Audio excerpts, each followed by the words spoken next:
Guys, T20 world cup లో one of the biggest rivalry match number 19 India versus Pakistan. ఈ match మనకి June 9వ తారీఖు రాత్రి 8 గంటలకు Nassau county cricket stadium New York లో జరగబోతుంది. ఈ మ్యాచ్ చాలా అంటే చాలా ఇంట్రెస్టింగ్ అయితే ఉండబోతుంది. మన ఇండియన్ ప్లేయర్స్ అంతా ఎంతో ఆసక్తిగా అయితే ఎదురు చూస్తున్నారు ఈ మ్యాచ్ కోసం.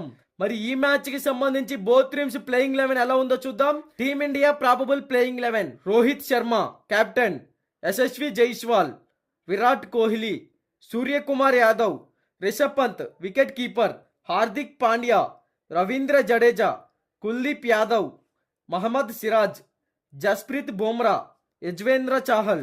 Pakistan probable playing 11: Babar Azam captain, Mohammad Rizwan wicket keeper, Fakhar Zaman, Usman Khan, Iftikhar Ahmed, Imad Wasim, Shadab Khan, Shaheen Afridi, Haris Rauf, Naseem Shah, Mohammad Aamir.